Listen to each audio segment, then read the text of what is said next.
I'm sure you're familiar with the law of attraction, right? Have you ever had an instance though where it just like really didn't work, or it didn't work as strongly as you'd like? Well, we all have those moments, right? But I bet you didn't know this. There are actually 11 more laws that we got to discuss in order to make those manifestations stick. So let's dive right on into it. Everyone, welcome to Collective Consciousness. My name is Tiny and I'm your host. I'm so happy to welcome you to the show where we focus on expanding your consciousness. This show is designed for individuals on their journey to self-mastery. So if that's an individual like yourself, go ahead and smash that subscribe button down below and hit the like button as well. All right, let's go ahead and get started with today's episode. We are breaking this into two sections. Section 1 is going to be the first 6, and section 2 are going to be the second 6 of the 12 universal laws. Let's get started.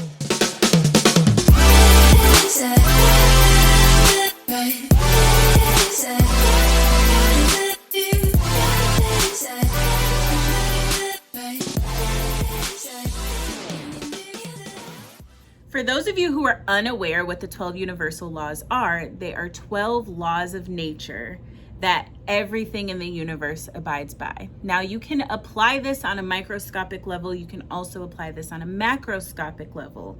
Let's go ahead and dive in to see what that looks like. So let's start with law number 1, the law of divine oneness. The law of divine oneness states that we are all connected through creation. It is the idea that the matter in your body is made up as the same matter in the universe. Therefore, we are all connected. So on a macroscopic level, what does that really look like? Because we are all connected, how you behave in this life reflects directly into your life again. So for example, if you are, let's say, in a relationship and you are unfaithful in that relationship, then you hurting that person is in turn only hurting yourself, because we are all connected. So when you put that negative energy out, it moves you back in consciousness just a little bit and prevents you from reaching that ultimate goal of ascension, that ultimate goal of enlightenment. Right. What you do to other people, you do to yourself. So make sure what you're doing to other people is out of a place of love, compassion, and gratitude, right? All right, let's go to the second one, the law of vibration. So the law of vibration states that everything is a vibration and is in constant motion. Atoms are vibrating at very high frequencies, right? We already know that. All right, so let's look at it kind of like on a macroscopic level. These atoms come together in the physical world to create the things that we perceive in this reality. So for example, this crystal, right? This is a labradorite crystal. There are atoms within this crystal that are vibrating at the frequency of a labradorite crystal, right? So what that means is I perceive this as this crystal, and you are also able to perceive this as this crystal because they are vibrating and in motion at the frequency for us to perceive it in that way. Does that make sense? So when it comes to manifesting, you have to tune yourself to the vibration of the frequency that you want. So let's say you want a brand new car. You have to tune yourself to the frequency of a brand new car. Like for me, like my next car that I'm going to get is going to be an Audi or a Tesla. Either one. But I've been seeing both of those consistently because that's what, that's the frequency I'm tuning myself to. The law of correspondence. This law states that the principal laws of physics that explain the physical world, energy, light, vibration, and motion, have their corresponding principles in the etheric or universe.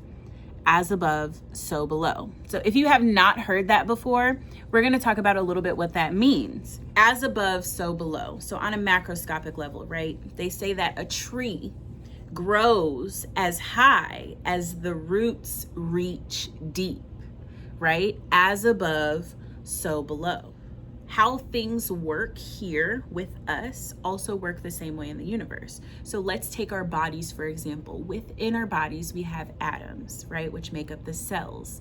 There are like billions or trillions of cells in the human body, right? Okay, so if we have all of those cells in the human body, imagine our body is like the earth for our cells. So if we take, so that's like at a microscopic level, right? If we take it a little bit bigger, the bodies on this planet are like the cells for the earth, okay?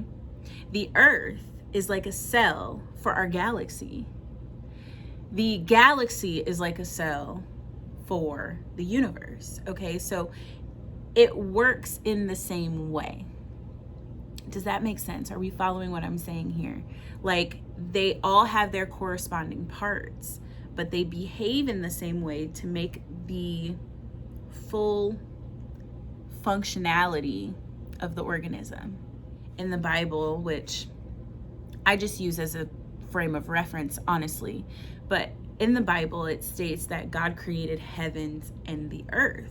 So the heaven and the earth, as above, so below. I don't want this to get confused with the law of polarity, which is very different, which we will get into shortly. So after the law of correspondence, we have the law of attraction. Now, this is the most famous law. This is a law that everybody knows about, right? Like attracts like. So on a microscopic level, that means energies, frequencies, and vibrations. You ever synchronistically like think of somebody and then all of a sudden they call you, right?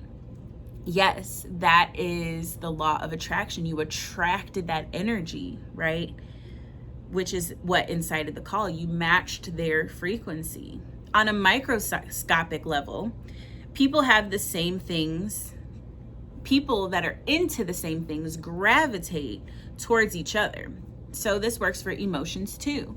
Like, you ever have a bad day where, let's say you wake up, you stub your toe, you spilled coffee on yourself, you're irritated, you don't want to go to work today, and that energy carries on into your day. So using the law of attraction, what's going to happen is you're going to attract other people that are having a really shitty day. Like, you're going to run into people that are going to like not open the door for you or close the door while you have a bunch of stuff in your hands, or like you'll run into people that just like are rude, or someone will cuss you out or cut you off on the road. Like, that's the type of energy you're putting out with a negative attitude, right? But if we shift that, we can use it to our benefit. Let's say I stubbed my toe this morning, but I took a moment, it hurt, I got over it, and I took mindful steps through the rest of the day and decided to make today a good day, right? I made the decision to make this a fantastic day because that's my choice, right? Now, how different is that energy? You go about your day and now people are opening doors for you. You don't spill the coffee. You know, someone actually buys you lunch today. Like, that's how it works. You put the energy in, you get the energy back out. Like attracts like. So that's why it's so important when it comes to manifesting that you want to, like we said with the law of vibration, tune yourself to that frequency. You have to be in that like frequency to attract the things that you want, right? Okay. So let's move to the next one. Law of inspired action. This one is very important when it comes to manifesting, because here is why. If you are on the frequency of, I need a new car, right? But your belief system is like, I'm not going to be able to get that car. And you take inspired action into getting the car. Let's say you go to the dealership. I need a new car. I want a new car. I want to get a new car. Then you go to the dealership to test drive a car or to try to like apply or, you know, whatever, see if you can get approved. But your belief system is putting out the frequency that you don't qualify, that they're not going to pass your credit check, that this and this and this, right? The inspired action has to line up with your belief system in order for it to be effective. Okay, so if you do not believe that you are going to get qualified for that car, then guess what? It's just not going to be in alignment for you today. But if you attune yourself to the frequency of, I need a new car, everything's going to work out fine, and you take that inspired action, that is when manifestations become so magical, and they take you to this place to where you can really bring anything to you at rapid speed.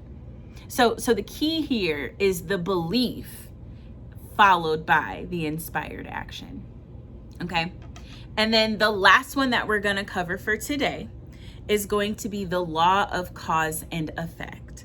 Now, this one is also very important. This states, it's a universal law that states that nothing happens by chance or outside of the universal laws. Every action has an action or consequence, and we, quote, reap what we have sown. So in a microscopic level in physics, we learn Newton's third law, right? Every action has an equal but opposite reaction.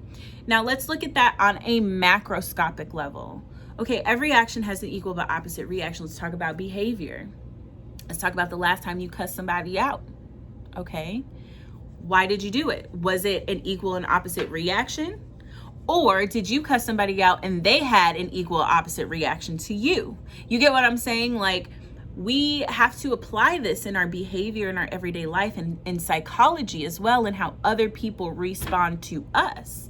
You get what I'm saying? If you put an energy out there that is confrontational, then expect that equal but opposite reactional confrontation back to you. And don't get me wrong, I am not all love and light all the time.